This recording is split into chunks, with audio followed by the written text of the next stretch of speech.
la Navidad. Ciertamente todos nosotros ya comenzamos el trabajo, ¿no? Los días de descanso ya se acabaron, pero la Navidad ha continuado, porque la Navidad no se reduce solo al 24, no solo a esas celebraciones más mundanas que hacemos.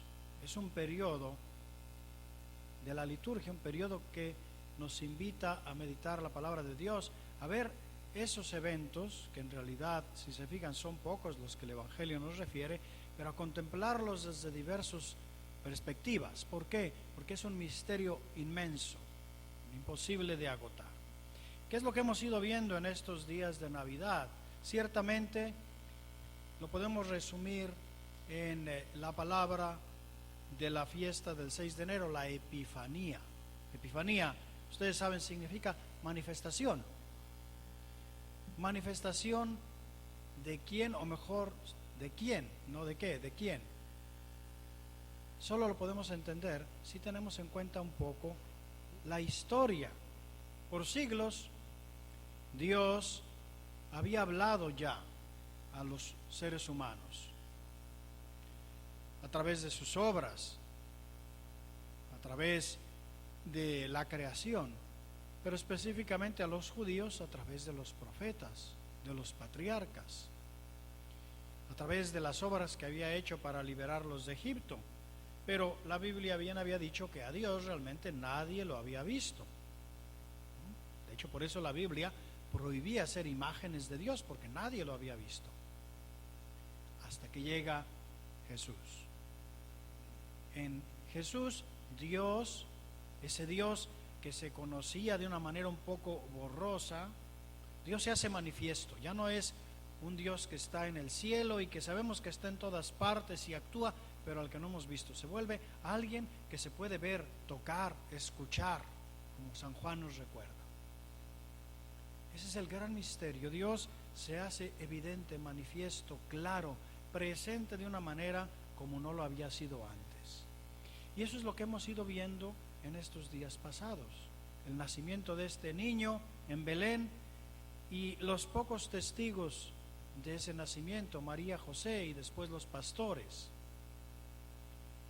También llegan luego unos magos que representan, más allá que el pueblo de Israel, a todos los seres humanos, a los que Dios guía, primero que nada, mostrándoles un lenguaje que pueden entender, la estrella, pero que los lleva hasta Jerusalén, donde se encuentran esa palabra suya, la Escritura, que es la que los guía en el último momento. Hemos aprendido en estos días que este niño es el Salvador y que nos va a salvar de nuestros pecados, que es el esperado de siglos. Sin embargo, todavía no sabemos cómo Él va a traer esta salvación. En la fiesta de hoy, que es, como les digo, también una epifanía, parte de este misterio del Dios que se desvela poco a poco, descubrimos cómo este ser humano que sabemos que es Dios nos va a salvar. En realidad, ¿quién es Él? En ese sentido, este periodo termina la Navidad y abre e inicia la segunda parte. La segunda parte, que es la vida pública de Jesús. Esta primera parte que hemos celebrado, si se fijan un poquitín, realmente fueron revelaciones, vamos a llamarlas así, privadas para pocas personas, ¿no? María, José, los pastores, los magos, poco más. A partir de ahora, la gente va descubriendo poco a poco lo que nosotros ya sabemos porque hemos leído lo que pasó en los primeros capítulos. Y también la liturgia de hoy apunta a los dos lados. Por un lado, apunta al misterio de la encarnación, al misterio del nacimiento, y apunta hacia lo que se va a desarrollar después. Por un lado, profundiza el misterio de la encarnación, porque sabemos que Dios se hizo hombre, ¿no? Se hizo bebé. Pero la lectura de hoy nos dice que Dios no solo se hizo hombre en cuanto que tiene un cuerpo, ¿no?, de carne y de sangre, sino que también hay otro elemento allí. Hay algo muy nuestro, que es lo que más nos afecta. ¿Qué es eso? El pecado. Y este niño también abraza este aspecto, pero vamos a verlo cómo lo abraza. Y eso lo tenemos en el Evangelio. La lectura nos dice que Jesús llega de Galilea y se pone en fila para ser bautizado por Juan. Ahora, ¿qué es el bautismo de Juan? Porque es importante que nos demos cuenta, no es el bautismo que nosotros recibimos. El bautismo de Juan era un gesto de la gente que se daba cuenta que tenían algo roto dentro, ¿no? Que después de siglos de estar escuchando a propósito de Dios, realmente no podían vivir como Dios pedía, como Dios les había dicho. Y se acercaban diciéndole a Dios: Señor, soy un pecador, solo tú puedes cambiarme. Así como tú al inicio, a través de tu espíritu y moviendo el agua, hiciste la nueva creación, por este baño que yo quiero que recibir, hazme de nuevo, créame de nuevo, renuévame. Esa era la actitud de la gente que se acercaba, era la expresión de un deseo. No sucedía todavía lo que sucede en nuestro bautismo, como veremos, pero era ese deseo de conversión, ese reconocerse pecadores y pedirle a Dios: haz lo que no puedo yo, cámbiame, recréame. Claro, cuando Juan ve a Jesús que llega y se pone en fila, Juan sabe perfectamente bien que Jesús no es como los demás. Él no necesita ser perdonado. Él es el que viene a cambiar eso. Y le dice: no, ¿cómo es eso? Si tú deberías ser el que me bautice, ¿por qué te pones aquí en la fila? La respuesta de Jesús nos da el primer dato, precisamente, que les digo, por un lado, de qué significa esta encarnación y cómo el mismo Jesús nos va a salvar. Él le dice: haz ahora lo que te pido, porque es necesario que así cumplamos toda justicia. El Evangelio dice todo lo que Dios quiere. La palabra que está ahí en el original es justicia, y es importante que la entendamos. Fíjense que le dice: haz ahora lo que te digo. Es decir, ahorita esto es lo que hay que hacer, esto va a cambiar, pero ahorita esto tiene que ser así, porque hay que cumplir toda justicia. Justicia, como hemos visto ya con San José y otros personajes, es lo que el texto nos dice: buscar la voluntad de Dios. ¿Qué nos dice en pocas palabras este texto? Nos dice Juan, a través de Jesús respondiéndole a Juan, le dice: yo he venido aquí, yo soy un ser humano, no solo porque tengo carne y sangre, sino porque yo quiero unirme a eso que tienen ustedes de más humano en cierto sentido, que es el pecado.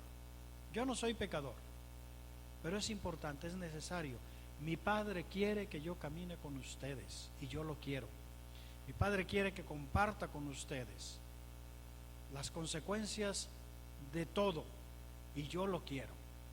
Ven, este niño que nació sin pecado, porque siendo Dios no podía tener pecado, en el momento del bautismo, ya grande, por voluntad propia, escoge no solamente ser humano por el cuerpo y la sangre, sino experimentar las consecuencias de eso que es solo nuestro, el pecado.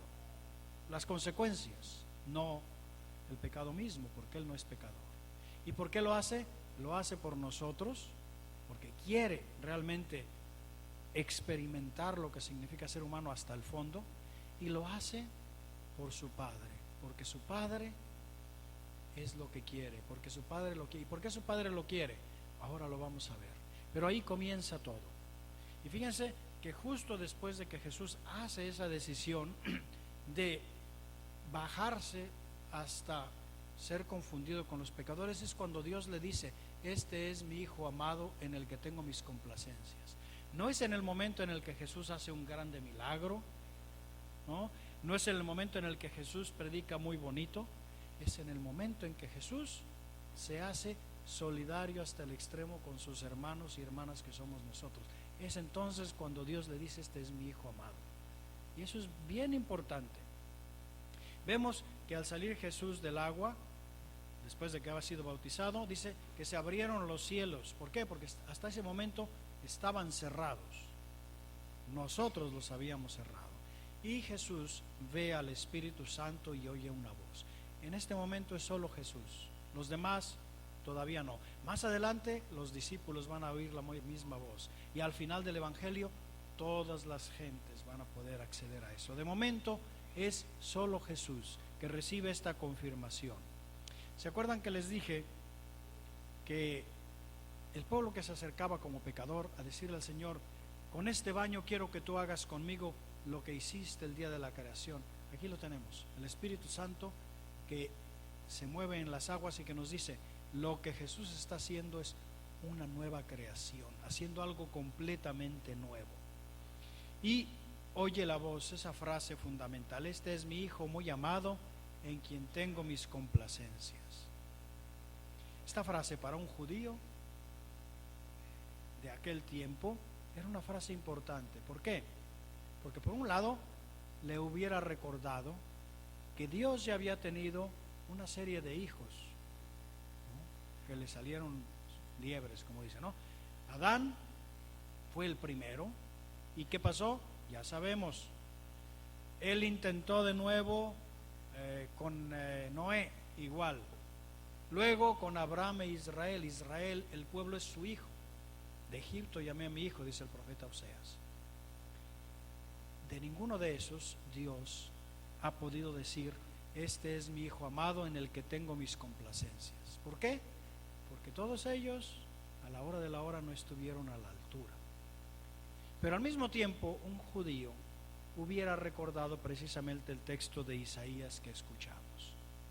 Isaías, siglos antes, ya se había dado cuenta de que todos esos planes y esos deseos que Dios había puesto en Adán, en Israel, pues se habían quedado en nada, porque esos hijos no habían sabido ser los hijos que Dios quería. Y por eso Él dice: va a llegar un tiempo, mi siervo, miren a mi siervo a quien sostengo, a mi elegido en quien tengo mis complacencias. La misma frase que tenemos en el Evangelio: en Él he puesto mi espíritu, para que haga brillar la justicia sobre las naciones. La misma palabra, la justicia.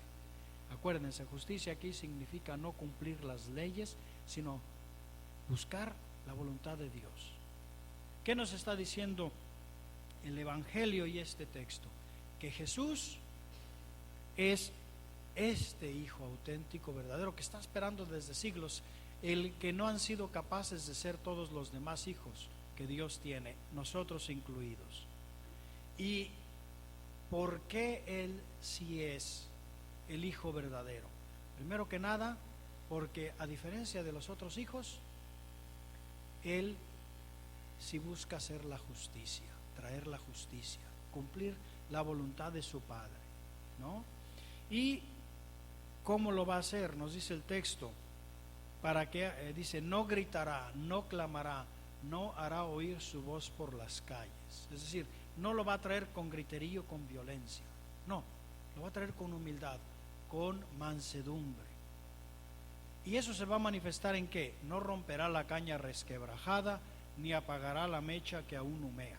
Son dos imágenes muy bonitas, ¿no? Es como cuando uno se encuentra una vela que se está ya apagando, pero en lugar de apagarla, dice él, no la va a apagar, sino que la va a ayudar a que se encienda. Promoverá con firmeza la justicia, no titubeará ni se doblegará hasta establecer el derecho sobre la tierra. Es decir, el retrato que tenemos de cómo este niño, ¿no?, que hemos visto antes, va a traer esa salvación de la que hablaba ya el Evangelio, va a ser, primero que nada, haciéndose solidario con esos otros hijos que somos nosotros y que no pudimos vivir a la altura de lo que Dios quería. Pero no solo eso, nos va a acompañar hasta el fondo, ¿ok? Va a cargar sobre sí lo que a nosotros nos tocaba, eso está claro. Pero no solo eso, también lo que va a hacer es traer algo positivo, la justicia, que aprendamos, que podamos vivir la voluntad de Dios. ¿Y cómo lo va a hacer? no por medio de griterío, de violencia, de empujones, sino descubriendo eso de bueno que hay en nosotros, ese, ¿no?, pabilo que se está apagando pero que todavía está allí, esa caña que está medio rota pero que todavía no está destrozada, y promoviendo lo bueno. San Pablo dice que lo que hay que hacer es vencer el mal con el bien, ¿no? Es decir, hacer que el bien crezca, promover esa justicia, no solamente maldecir el mal, ni siquiera maldecir el mal, sino promover el bien y la justicia. Ahí tenemos todo el retrato de lo que es el motivo de la encarnación y lo que Jesús va a hacer en el futuro de su vida. Tan es así que lo va a hacer, que por estar tan unido a nosotros y por esta humildad va a llegar a ¿qué cosa? A ofrecer su vida, con tal de no abandonarnos y con tal de no traicionar a su Padre. Y eso luego va a tener el fruto en la resurrección. Entonces ya ven ustedes cómo en estas lecturas tenemos todo encerrado aquí. No por nada el mismo el libro de los Hechos, cuando Pedro da su discurso inaugural, dice que todo tuvo principio precisamente con el bautismo, ¿no? Todo inicia aquí. Para Jesús su vida pública, pero para nosotros también la nuestra. ¿Qué sucede? Les decía, el bautismo de Juan no es el que nosotros recibimos, porque el que recibimos nosotros es el de Cristo. Él empezó su carrera pública aquí, ya vemos a qué se compromete, qué es lo que él quiere hacer, y vamos a ver en el año litúrgico cómo lo va actuando en sus palabras, en sus obras, y vamos a ver cómo, culminando con su pasión, muerte y resurrección, qué es lo que él hace. Entonces él sí nos va a dejar un nuevo bautismo. Ese bautismo ya no va a ser solo la expresión de nuestro deseo de que Dios nos transforme, sino que va a ser la realidad. Dios nos va a transformar, porque ya Jesús ha estado allí de por medio. Y lo que nosotros creemos como cristianos es que cuando recibimos este bautismo, el Señor Jesús nos cubre y prácticamente adquirimos sus facciones. Y entonces Dios, al vernos, puede decir: este es mi hijo amado, esta es mi hija amada, en el que tengo mis complacencias. Eso es lo que dice Dios. ¿Por qué? Porque ve en nosotros el retrato de ese hijo. No ve nuestra cara deformada por el pecado, ve la cara de su hijo. Como consecuencia, y eso es lo que nos pide la iglesia, es que nos demos cuenta que ya no somos como antes, pero que tenemos que comenzar a vivir como aquellos que tienen en sí mismos las apariencias de Jesús. ¿Cómo hay que vivirlo? Pues como Jesús vivió. Él se hizo solidario con nosotros, aunque no tenía por qué, para poder levantarnos. Como cristianos deberíamos hacernos solidarios precisamente con los que andan mal, con los que necesitan, con los que se alejan, ¿no? Y no debería ser tan difícil, porque nosotros mismos sí somos pecadores. Él no es, pero nosotros sí. Primera cosa, la solidaridad, el acercarnos precisamente a quienes necesitan esa ayuda. Segundo, a promover la justicia entendida como la voluntad de Dios, no a gritos y sombrerazos, sino sobre todo promoviendo el bien. Si vemos un poquito de bueno, y en todos hay, no dejarlo que se apague, hacerlo que crezca, ¿no? Protegerlo, promoverlo. Esas dos cosas son fundamentales, y eso es a lo que sí hemos sido llamados en el bautismo que el Señor nos da y que hoy recordamos, porque entre medio del suyo y de nuestro bautismo está lo que Él ha hecho, no solo para enseñarnos, sino para darnos la posibilidad. Por eso es por lo que venimos a misa, porque seguimos sabiendo que solitos no podemos, pero ahora sabemos también que tenemos a este Señor que no solamente está al lado de nosotros, sino que viene dentro de nosotros, y que Él es el que logra hacer esa nueva creación dentro de nosotros, pero no la va a lograr solo. Él necesita nuestra colaboración. Por eso, ahora que continuamos la Santa Misa, pidámosle y digámosle: Señor, yo quiero abrirme a tu gracia, Yo quiero que tú puedas siempre ver en mí, en mi rostro, el rostro de tu Hijo. Que puedas decirme, este es mi Hijo, esta es mi hija amada, en quien he puesto mis complacencias.